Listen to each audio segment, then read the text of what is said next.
أول لقطة في القصة فيها سر سعادة الإنسان في الدنيا والآخرة.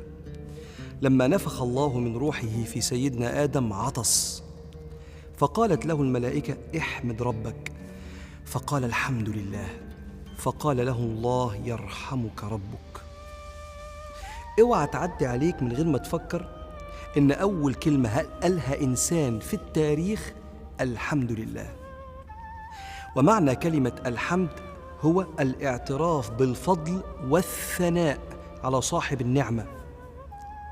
لكنك تتفاجئ إن مش بس ده الموقف الكبير اللي اتقال فيه كلمة الحمد لله، ده فيه مشاهد فاصلة ابتدت أو اتختمت بالحمد لله. فبدأت الرسالة السماوية الخاتمة القرآن بالحمد لله رب العالمين، ونزل القرآن على سيدنا رسول الله بالحمد لله الذي أنزل على عبده الكتاب. ولما ربنا خلق الكون قال الحمد لله الذي خلق السماوات والأرض وجعل الظلمات والنور. وأول كلمة هيقولها الناس الطيبين لما يخشوا الجنة وقالوا الحمد لله الذي هدانا لهذا. وفي الآية الأخرى وقالوا الحمد لله الذي صدقنا وعده.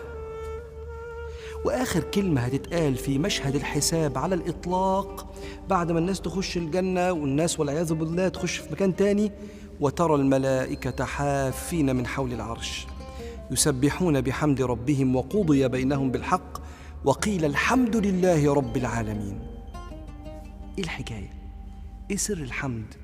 ليه ربنا دايما بيحبنا نقول الحمد لله كتير؟ أقول لك، أنا كإنسان ناقص، الأصل في الإنسان نقصان.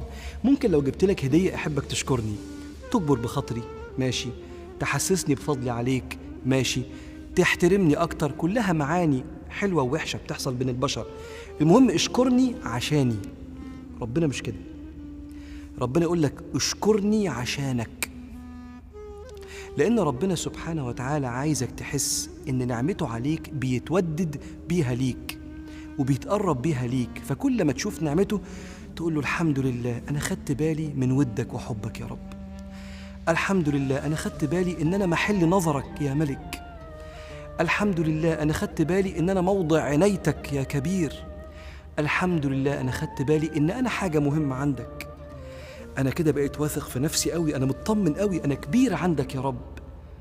فكلما أكثرت من الحمد لله كلما شعرت إن ربنا أنت موضع عناية منه، فتزداد اطمئنان وثقة في نفسك وتعيش مطمن في الدنيا إنك مش مهمل. ده ربنا بيشجعك ويقول لك قول بس أنت الحمد لله، هتحس إن أنا بعتني بيك. عشان كده ربنا يقول لك الحمد لله تملأ الميزان، ميزان الحسنات.